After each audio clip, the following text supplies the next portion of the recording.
Hello, my name is Andy and I am the Village Idiot. I'm armed with a car and a GoPro and an unhealthy amount of time on my hands. I'm using that time to attempt to visit every civil parish in England. You're watching the Derbyshire Dales series. The Dales contain some of the most beautiful British scenery. It's a magnificent area. Here's one of its 109 civil parishes. Hello everybody, welcome back to the Derbyshire Dales. I have the wife with me again, very acquainted with this part of the world, aren't you? You've been in virtually every Derbyshire Dales episode up to now, with a couple of exceptions. You're definitely going to be involved in this one, although you will have to be careful at some point today, won't you? Yeah, I've got my trainers on. I've been advised that in this town today, you need to be able to run at a moment's notice, because otherwise you might get trampled by a great horde of people who are chasing a ball around. Let's head through that railway tunnel and see what that's all about. Welcome to the town of Ashbourne.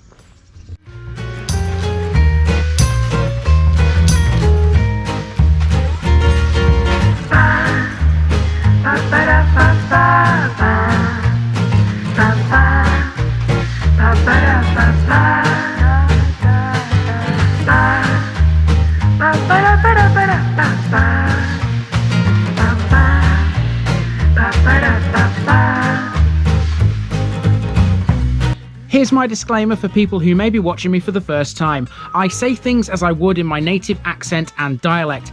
As a result, I may not pronounce things in the same way as the locals do. Remember, I'm a visitor. It's impossible to know everything.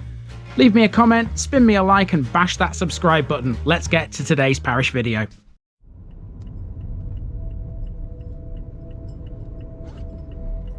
Ashbourne, Ash Tree Stream.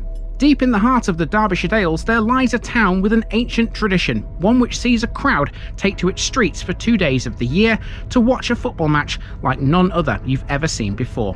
The whole town is the pitch. Shops are closed, windows are barricaded, and chaos reigns. That town is Ashbourne, nationally famous for its annual Shrovetide Football game contested between the Uppards and the Downards, two groups of its very own residents.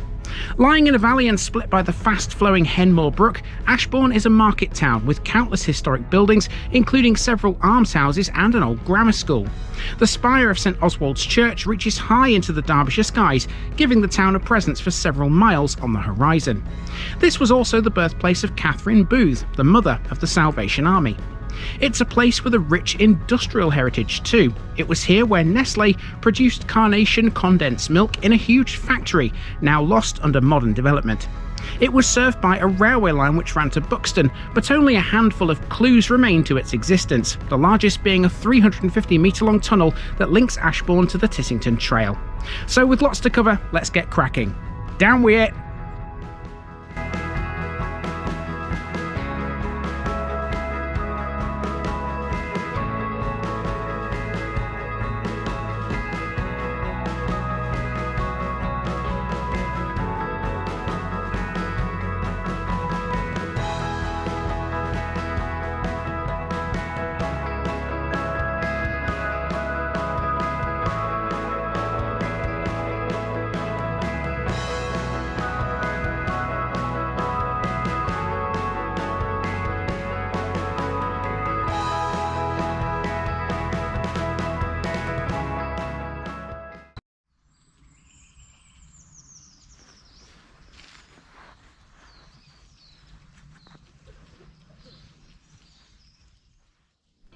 We start this quite lengthy walk by making our way through the huge Ashbourne Tunnel, a 350-metre long brick monolith that was constructed in 1899. It's also known as the Church Street Tunnel, even though it doesn't actually pass underneath that road. It's an old railway tunnel through which a former line to Buxton once ran. The route was commonly known as the Ashbourne Line, despite the fact it stretched for 33.5 miles from Buxton all the way to Uttoxeter. It closed to passengers in 1954, and now part of it serves a different purpose.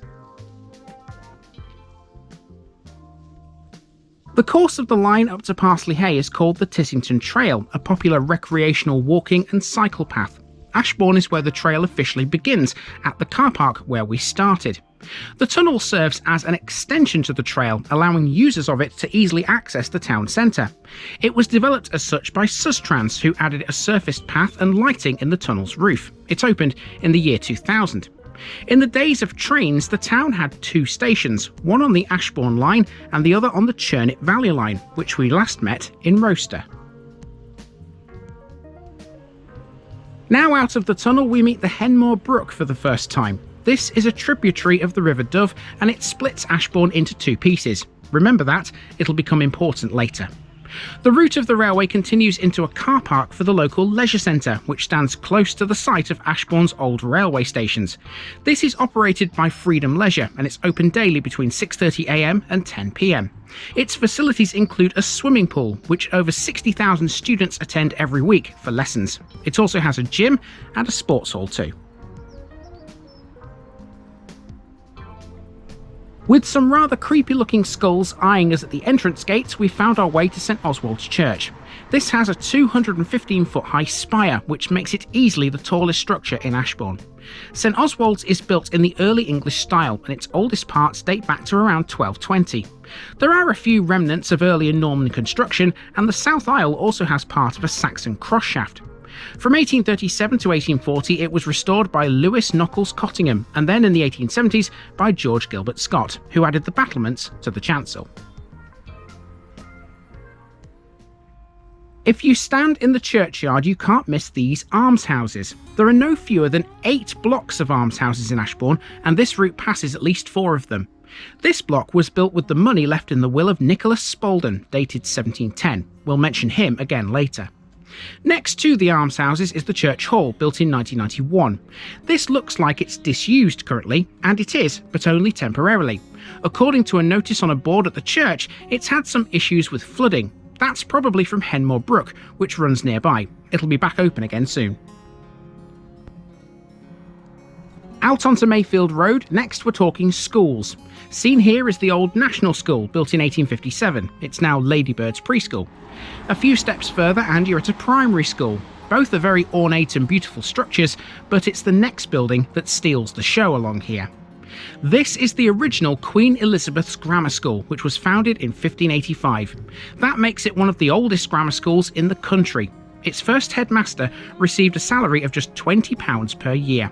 The school would eventually move away from here, and we'll see where to in a bit. Next we have more almshouses. This is O'Field's Row, which front Mayfield Road. These are much older, but they were built in the same manner as Spalding's.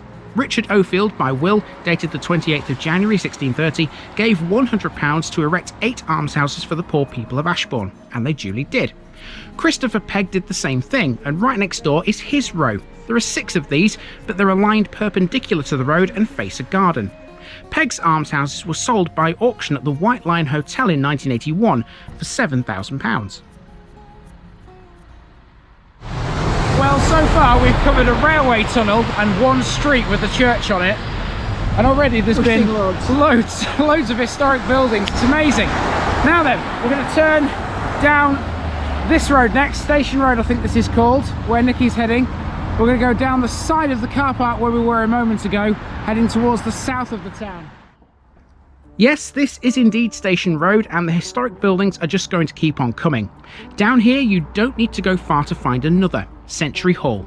This is all to do with the Methodist Church, which we'll see later. Both Century Hall and Waterside Hall are community buildings, which were built in the year 1900. The Cornerstone, which is literally on the corner of Station Road and Church Street, is also run by the church as a coffee shop. It was built in 1902.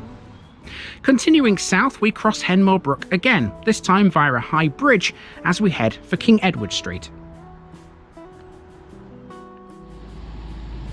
Ashbourne has no fewer than 11 pubs. Here's the first, the Station Hotel. Built in 1901, this one's had several name changes. This was the Clifton Hotel in 1972, the Brookfield Hotel in 1981, and the Beresford Arms in 1989. It's since reverted to its original name. As with most British towns, cinema in Ashbourne evolved from 19th century fairgrounds. This is the Empire Ballroom, the first purpose-built cinema in the town. It dates from 1912 and it seated 430 people. It was designed and run by local proprietor Frank S. Bromwich. Whilst the town has a lot of independent shops, as we'll see in a bit, there are 2 major supermarkets here. The largest of the 2 is Sainsbury's, the other one is Aldi, which we covered in the Clifton and Compton episode. Not far away from Sainsbury's is Elliot Lodge, a collection of 38 one- and two-bedroom apartments. This is named after George Eliot, the pen name for the novelist Mary Ann Evans. Her first novel, Adam Bede, was set in the Dove Valley during the Methodist revival. In the novel, it's believed the fictional Oakbourne is in fact Ashbourne. Next, we pass through the bus station, and yes, this is it. It's basically just two bus stands where all the buses to and from the town arrive and depart. Given the time of year, extra buses get laid on for Shrovetide, Ashbourne's ancient game which sees a massive crowd gather in the town centre. Now we've reached Lloyd's Bank. This used to be Compton House, the home of Elizabeth Bereford, the wife of Francis Wright. More on him later. Opposite that we have the library. This is brand new as it was only built in 2013. Let's wander down Compton Street next to a major crossroads.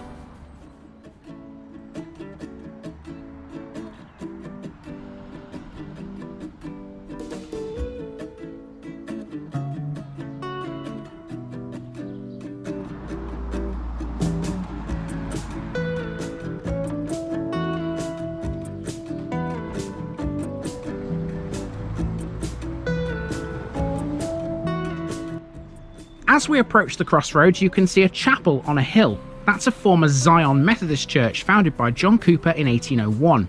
It's a handsome building of brick and stone, and it was capable of seating 400 people. In 1868, it was remodelled, enlarged, and an organ chamber was added.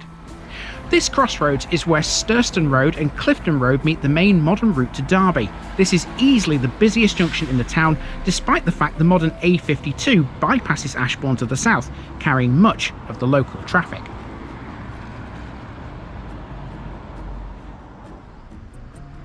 Turning left, we're now on Sturston Road, and this might look to the average visitor like a rather unimportant street. Not so. If you pause to look at number 13, you'll see a plaque above its door. This mid-terraced property was the birthplace of Katherine Booth, the wife of the man who founded the Salvation Army, William. By extension, Katherine, who was born in 1829 to Methodist parents and with the maiden name of Mumford, is often dubbed the mother of the Salvation Army, owing to her influence in its foundation. We'll meet her again later in Ashbourne Park. Speaking of the park, this road runs right to it, but we'll be taking a lengthier route. Park Road features two emergency services buildings. Firstly, Ashbourne Ambulance Station. This features a clothing bank in its car park set up in aid of NHS charities. Just up the road is the fire station, and a decent sized one at that. This contains, according to Derbyshire Fire and Rescue's website, one fire engine, one water carrier and one RSV RTC 4x4 support vehicle, which are crewed by a watch manager, 2 crew managers and up to 14 firefighters. Okay, so now we're about to explore the centre of the town. Now, if you come here on any normal day, you probably park in this car park right here. However, that is not a good idea today, because this is where the Ashbourne Shrovetide football game begins. You might be able to see just there the plinth where the ball gets thrown into what will be a huge crowd later. Let's go and check that out and then explore the town centre properly. This is the plinth in Shaw's Croft car park where the Ashbourne Royal Shrovetide football game begins. It's an ancient traditional game held every year over 2 days, Shrove Tuesday and Ash Wednesday. Shaw's Croft used to be a field, hence the name. Even though it's a car park now, this is still where play begins. The game is played between two teams, the Uppards and the Downards. That's local speak for upwards and downwards. If you're from Ashbourne, your allegiance is assigned at birth because these names refer to which side of Henmore Brook you were born.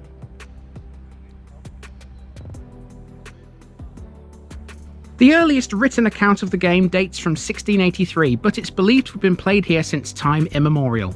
Royal status was granted when a ball from the game was presented to Princess Mary, the sister of King George V, at her wedding in 1922.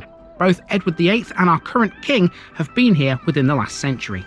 Much of the action takes place in and around Henmore Brook, which runs under Shaw's Croft and then Dig Street via this bridge. This gives its name to the bridge, which displays some Shrovetide references in its window.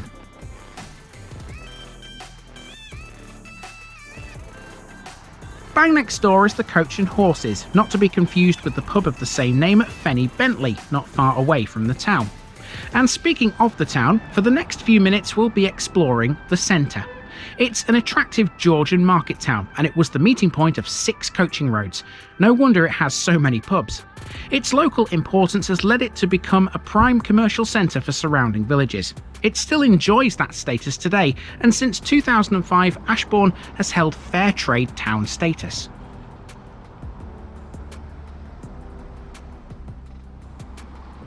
A left turn onto Church Street brings us to more almshouses. These were built in 1755, also using Nicholas Spalding's money. Their purpose was for entertaining the widows of 4 clergymen of the Church of England. Therefore, these are sometimes known as the Clergy Widows' Almshouses. Just up the street is the Methodist Chapel. This was erected between 1879 and 1881 to replace an earlier chapel in Compton. Before this existed, 3 houses stood in this location, which were owned by a family of skinners. Their skin yard was alongside Henmore Brook. Church Street has a few antique shops, and in the window of one we found a Shrovetide Football. You'll note it's much bigger than a normal football and shaped slightly differently. They're made of leather and they're hand decorated with glorious designs. Shrovetide balls must always include the royal crown and the Union flag. As a visitor, that's as close as you'll get to a Shrovetide ball, and you'll see why later. There's a route to finish first though.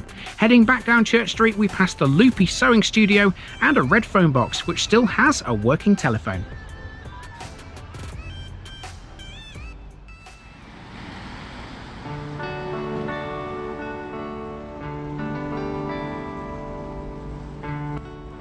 On St John Street we come to the most famous pub in town, the Green Man and Black's Head Royal Hotel.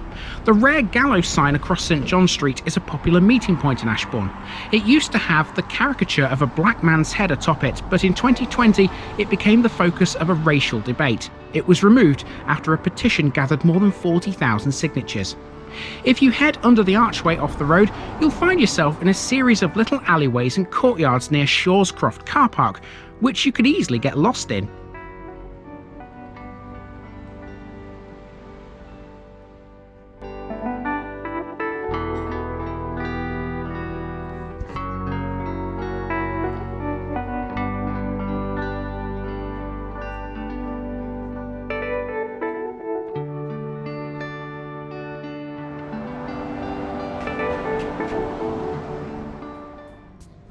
This mounting block marks our entrance to the town's oldest part, the steep gradients and cobbled streets of Victoria Square and the marketplace. Ashbourne was granted a market charter in 1257 and would have been important to medieval pilgrims that walked St Non's Way to the shrine of St Freemond in Bedfordshire. In Victoria Square we meet the Horns. This used to be one of the pubs in the town, but after a prolonged period of closure, this reopened in 2020 as a tapas bar. It does serve alcohol, but it's primarily now a restaurant.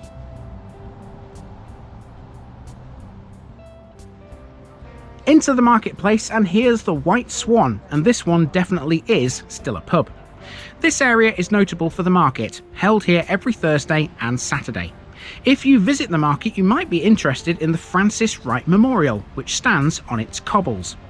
A successful businessman, Wright was a principal shareholder in the Butterley Company. Although a generous benefactor to Ashbourne, the locals didn't like him. He strongly opposed Shrovetide Football and was often dubbed the president of the Stick Your Nose into Other People's Business Society. Another pub can be found at the top of the marketplace. That would be the Georgian Dragon, a Grade 2 listed building. Fun fact, this pub used to have a detached building in its yard where the Church of Jesus Christ of Latter-day Saints met. It wasn't exclusively used though as a place of worship. Across the square is the Ex-Servicemen's Club, and despite its description, it's open and welcoming to all. As well as being yet another venue for alcohol consumption, every 3 months it's also the meeting place for the Ashbourne branch of the Royal British Legion.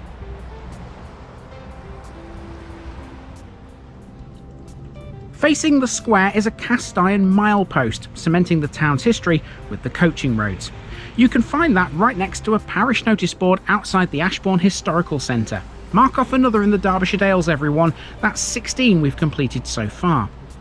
The historical centre is a museum which has an absolute treasure trove of information about the place and its history. There are permanent displays about the schools and the Shrovetide football game, as well as temporary exhibitions and a selection of local maps and tourist leaflets.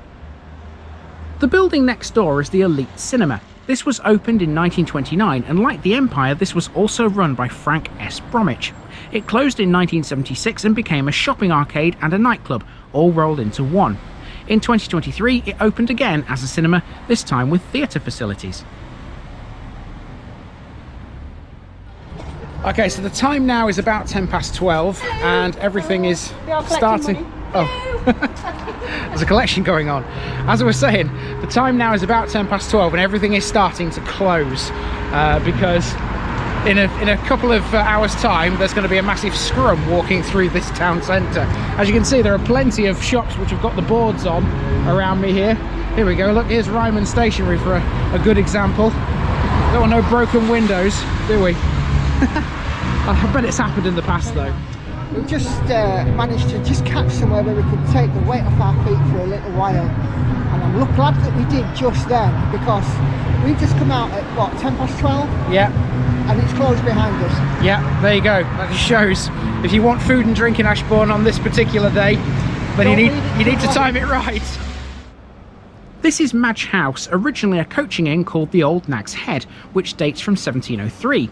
It became a girls' school run by the daughters of Erasmus Darwin, the grandfather of Charles Darwin. The house is now divided into apartments and it's named after Quintus Madge, a doctor who had his surgery in the building. Now to the War Memorial Gates over the road. It was originally intended that a German field gun captured by the Sherwood Foresters in 1918 would form part of this very memorial. It was, however, unpopular, and the gun was thrown by the locals into a nearby lake. The smart money says that that gun still resides on the bottom of the lake, which is within the glorious Ashbourne Park. This was once a royal hunting ground before becoming part of the Ashbourne Hall estate in 1150.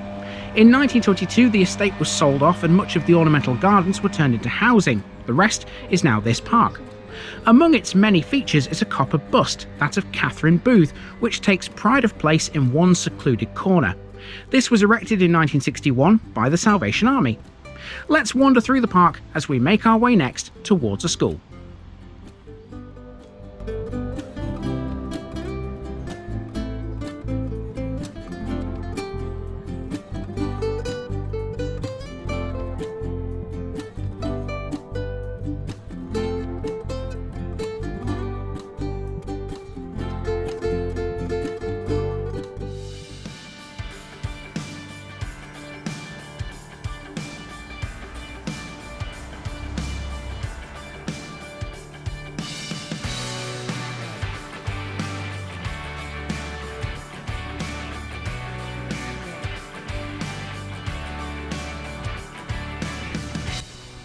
This is the modern site of Queen Elizabeth's Grammar School on the Green Road, where it's been since 1909.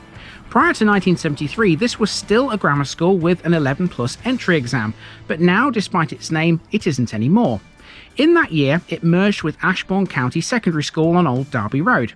The school kept both sites and continued to use the historical name, but operated as a comprehensive instead. In 2011, it was converted to an academy. Via this lovely row of terraced houses, we're making our way back towards the marketplace now for one last leg of the route.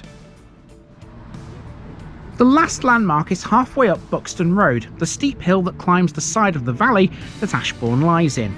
This is the Baptist Church, and it was built in 1871 in the neo-Norman style.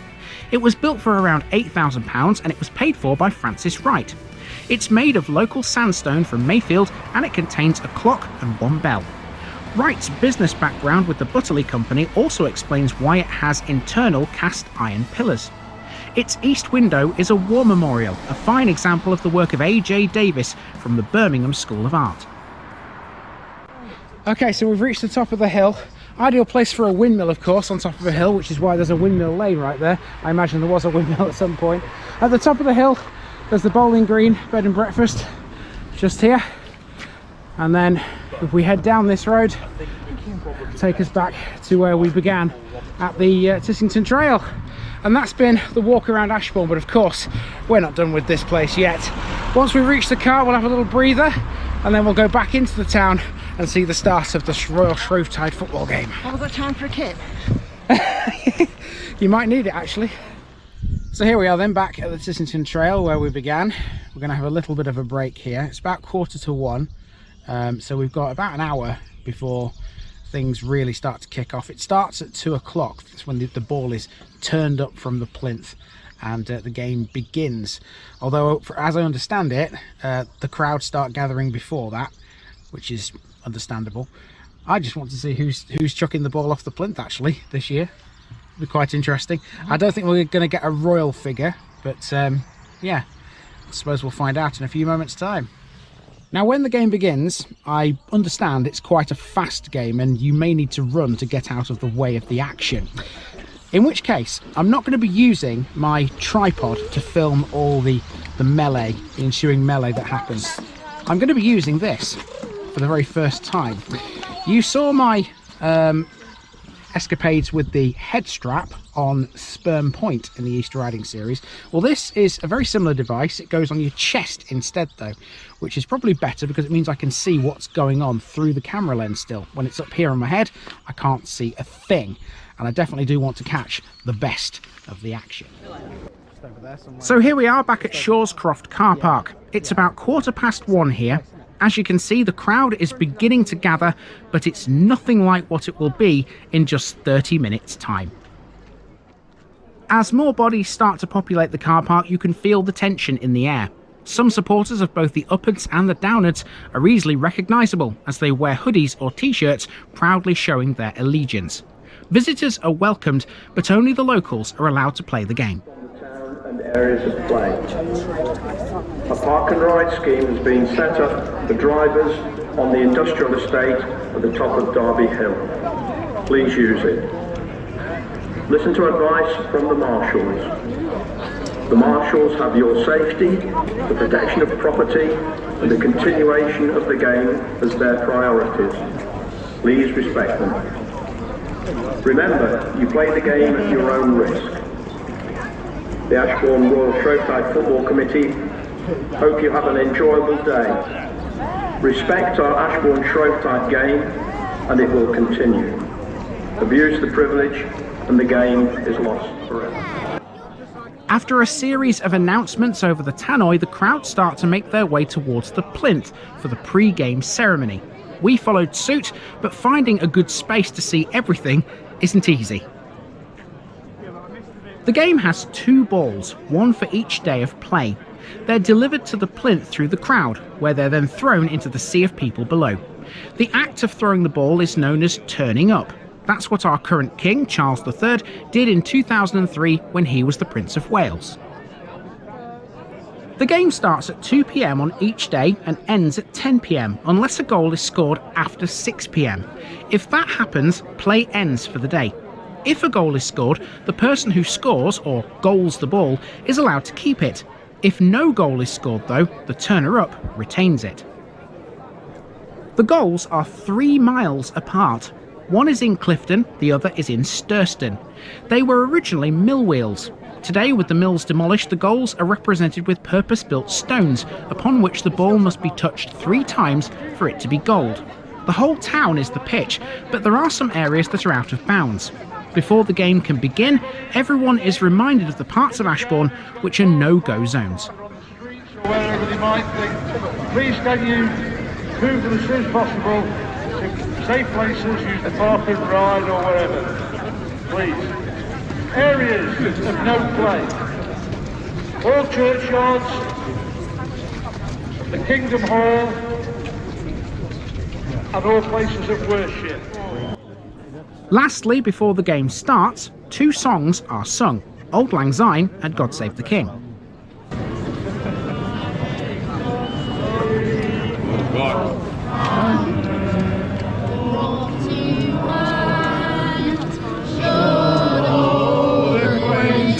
Be forgot for the sake of Auld Lang Syne.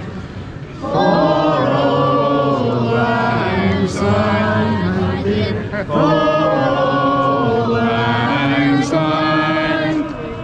We'll take a cup of partnership for the sake of Auld Lang Syne.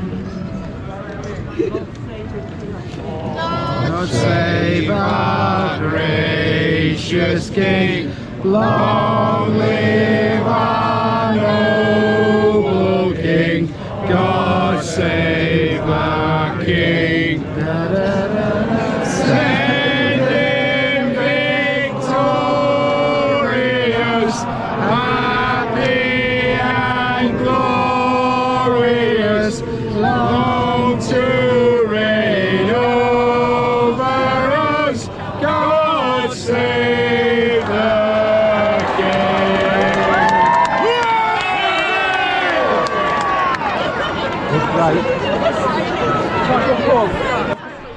With the ball now in play, a rugby-like scrum forms, known as the hug, as members of both teams fight for possession. Unlike normal football, the teams are trying to get the ball to their own goals. The Uppards want it to go to Sturston, and the Downards' destination is Clifton. Just there.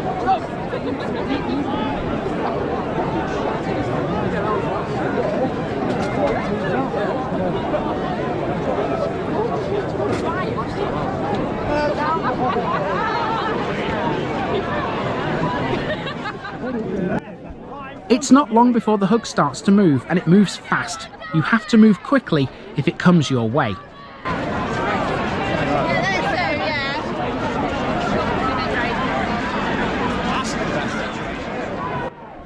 Quite often the hug gets stuck. Here, close to Boots, it was a good few minutes before it moved again, this time towards the river.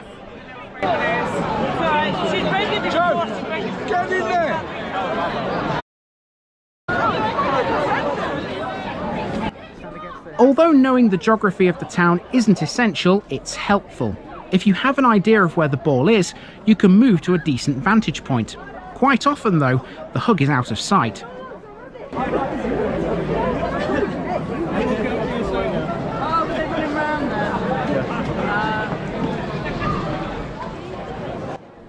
Away from the hug, you'll often see runners, legging it like their life depends on it in the direction of the ball's movement. What they're doing is waiting for the ball to break away from the hug so they can catch it and make progress.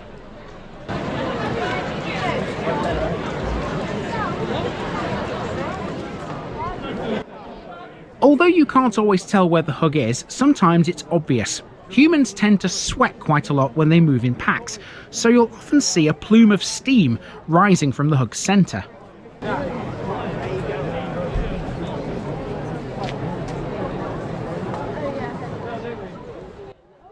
Apart from the restricted areas mentioned before, the whole town is the pitch. That includes Henmore Brook, where the ball often ends up. It's filled with Portuguese cork, purposely, because that enables it to float. The ball did indeed find its way to the water early on in this edition. In fact, the hug got stuck for quite a while under the bridge on Dig Street. Wherever the hug goes, though, the crowd is sure to follow.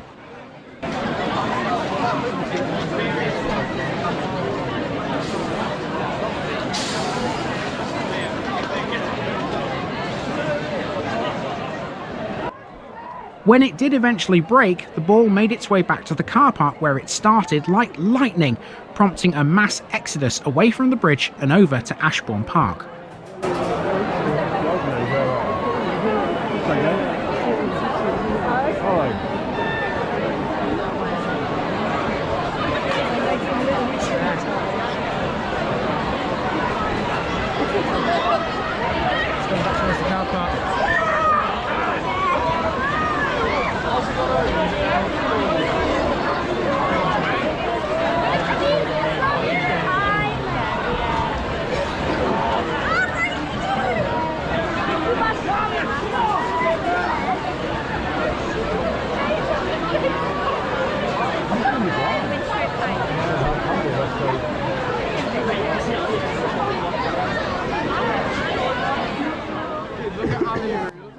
Here it got stuck again, and again in Henmore Brook. This time though it went under the culvert that runs under Park Road and Shawscroft Car Park. I'm sure only a few hardy souls have ever dared venture into there.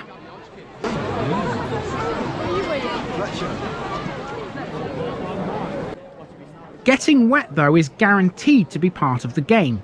Both the goals at Sturston and Clifton face Henmore Brook. That means to score, a player has to stand in the river. There can be no alternative.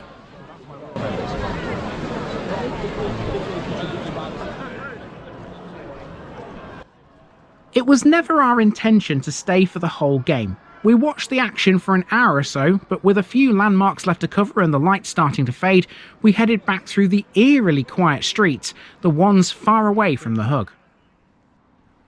We made our way back to the tunnel, but this of course was as quiet as it had been at the beginning. Here's a little walkthrough with only the sound of dripping water from its walls as auditory company.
On the edge of the town, close to the cemetery and the A52, is the Shrovetide sculpture. This stands in a small enclosure which is accessed, fittingly, via land used by Ashbourne Town Football Club. You do have to know this is here. It's not the kind of landmark that's easily noticeable, especially not in inclement weather. It depicts the Hug and features 3 participants, with the ball underneath them. It's made of steel and was sculpted by Neil Hawksworth. It was gifted to the town in 2008 by Cedar House Developments, whose chairman at the time was Ashbourne native Peter Gadsby. He's among a select few who have both goaled a ball and had the honour of turning one up. And lastly, away from all the Shrovetide shenanigans, we have one final thing to cover. As you drive back into town along the Clifton Road, you'd likely not realise you were passing by what used to be a massive factory. It's now a collection of light industrial units, housing and a retail park. Close by is St Oswald's Hospital. From 1910, Swiss food company Nestle had a creamery in Ashbourne, which for a period was contracted to produce Carnation condensed milk. That's why there's a local road called Carnation Way. The factory had its own private sidings connected to the railway station goods yard, which allowed milk trains to access the facility and distribute the product as far south as London. After milk trains stopped in 1965, the railway track was lifted as passenger services had already ceased back in 1954. The site also had a borehole which was first marketed as Ashbourne Water in 1975 and sold mostly to the catering trade. Nestle retained the borehole after the factory closed, taking water by tanker to Buxton for bottling. Declining sales meant it couldn't justify further investment, and the brand was discontinued in 2006. That was also the year that the factory was pulled down, 3 years after it closed. Although the area has been greatly redeveloped, the old loading ramp from street level up to the factory floor is still in place. St Oswald's Hospital stands close to the factory site. This healthcare facility can trace its origins back to 1848, when it was located in the Ashbourne Union Workhouse. It joined the NHS as St Oswald's Hospital in 1948. After it became dilapidated, the modern facility was built and opened here in 2010. Part of an old railway station still survives nearby. Remember, Ashbourne had 2, and the one you can see here, made of brick and stone, was the original 1852 effort. The other was 280 metres to the northeast. And that's pretty much it. A 40-minute marathon through one of Derbyshire's largest towns comes to a close with a drive through Compton towards the A52. One big piece of Ashbourne history you might have expected me to cover here hasn't featured, and that would be the former airfield. However, only part of it is within Ashbourne's boundaries. The vast majority is in Yeldersley, so be sure to come back for that at a later date. For now, that's been Ashbourne, another fabulous adventure out in the Dales.